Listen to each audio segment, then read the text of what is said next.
You remember something clearly. You were there.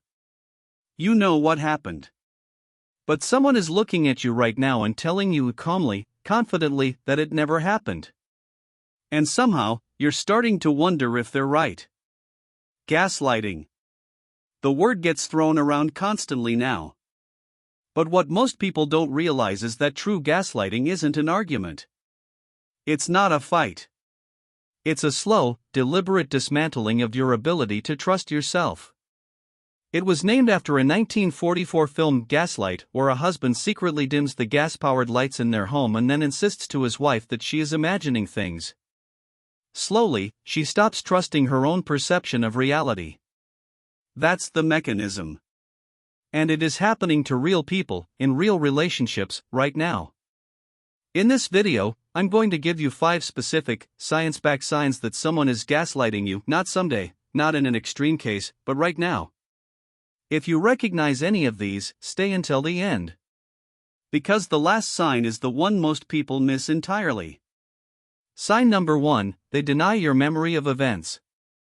This is the foundational move of gaslighting. The gaslighter doesn't argue about what happened. They simply erase it. That never happened. I never said that. You're imagining things. Here's why this is so effective. Human memory is not a video recording.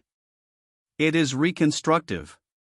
Every time you recall a memory, your brain partially rebuilds it, which makes it vulnerable to suggestion. And when someone you love, someone with authority, or someone you see every day confidently tells you your memory is wrong, your brain starts to doubt itself. Clinical psychologist Robin Stern, author of The Gaslight Effect, documents this in her research. Repeated denial of your reality doesn't just cause confusion, it creates genuine neurological uncertainty. Your brain, flooded with conflicting input, begins to shut down its own confidence signals. The key difference between a genuine disagreement about facts and gaslighting? Pattern. Everyone misremembers things. But when one person consistently, systematically has a different version of reality, always one that makes you wrong, that is not a coincidence. Sign number 2, they trivialize your feelings. You're overreacting. You're too sensitive. I was just joking, can't you take a joke? Why do you always make everything so dramatic? These phrases don't just dismiss your current emotion. They are training. Every time you express hurt and receive dismissal, your brain learns a dangerous equation: my feelings are the problem. And once you internalize that equation, you stop bringing your feelings to them at all. You start self-censoring. You start policing your own emotional responses before they even surface. This is the goal. A gaslighter doesn't need you to be quiet. They need you to make yourself quiet. Developmental psychologist John Gottman's research on emotional invalidation shows that consistent dismissal of emotional expression is one of the strongest predictors of relationship harm, more predictive of long-term damage than frequency of conflict. It's not the fights that break people. It's being told their reactions to the fights aren't real. Sign number 3, they turn the table every time. You come to them with a concern. You approach carefully. You choose your words. And within 60 seconds, somehow, you are the one apologizing.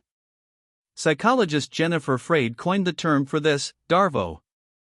Deny, attack, reverse victim and offender. It is a documented abuse pattern that works like this: when confronted, the gaslighter first denies the behavior. Then they attack, questioning your motives, your sanity, your history. Then they flip the script entirely and become the victim. I can't believe you'd accuse me of that. After everything I've done for you. You always do this to me. And now you're managing their feelings instead of your own.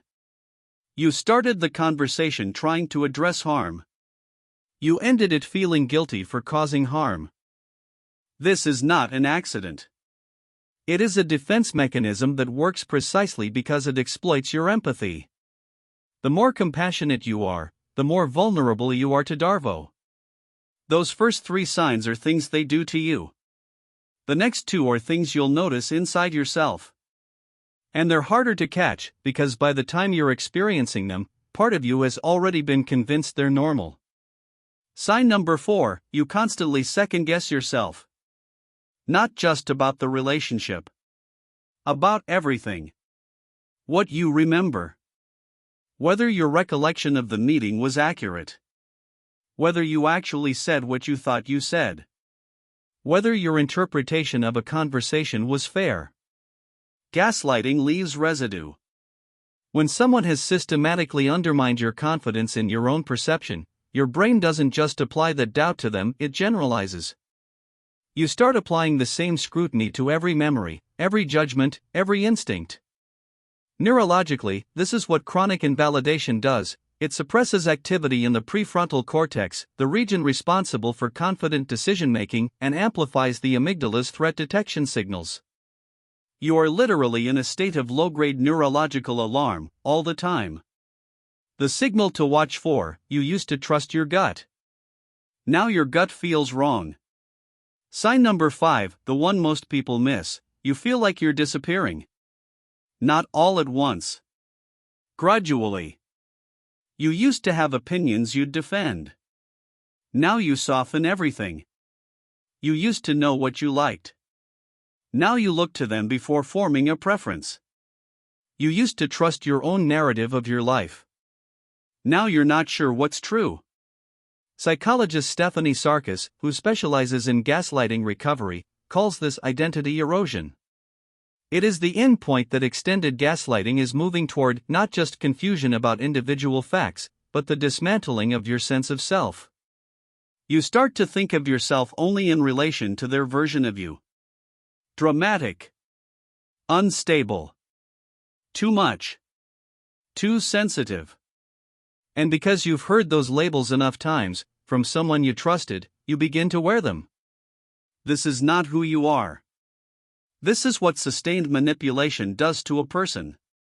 And recognizing it, naming it, is the first step back. If you recognized yourself in any of these signs, here is what the research recommends. Gaslighting works because it targets the one thing you can't easily verify from the outside: your own perception of reality. That's what makes it so disorienting, and so devastating. But here's what's true: the moment you can name what's happening to you, it has less power over you. Not zero power. Less. You're not overreacting. You're not too sensitive. You're not imagining things. You're paying attention. If this video helped you see something more clearly, share it with someone who might need it. And if you've been through this, leave a comment below. Your story might be the thing someone else needs to read today. I'm Decoded Mind. And this is psychology you were never supposed to learn.